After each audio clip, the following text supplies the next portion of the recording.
Now, let's just do a little bit of review. I know that you've heard some of this, but here's a picture of Egypt, and you can see where the Nile is because it's the green part.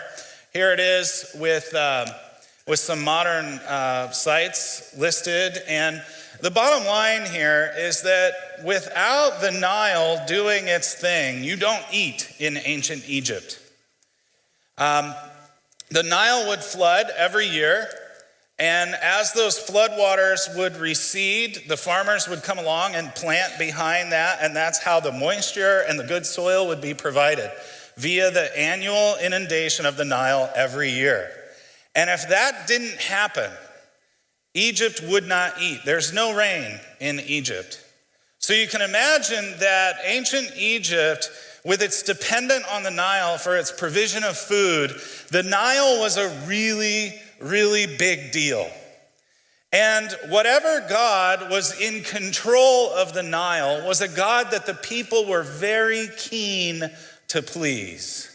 And you can see even here that it's kind of like you can actually, along this row here, you can at places have 1 foot in your fertile crops and 1 foot in the desert.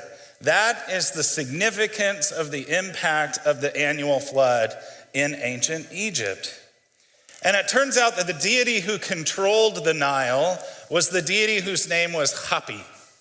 And it was Hapy's job to make sure that the Nile was functioning properly, that the annual flood would occur, that people would be provided for. And so you can imagine this deity was very important in Egyptian theology. And here he is kind of twice because it's the upper and lower portions of the Nile being represented.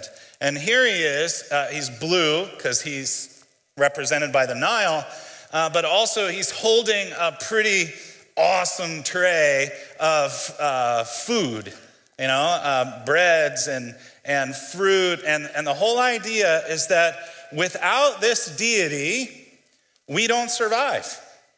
And we even have a hymn that was written in ancient Egypt to this deity. May your countenance shine on us, Hapy, God of the moving river, who comes forth from earth, returning to save the black land. He fathers the barley, brings emmer wheat to be, fills the gods' temples with odor of festival. And if the Nile failed to have its annual flood, it would pretty much always result in famine. And you can see that in this line of the hymn.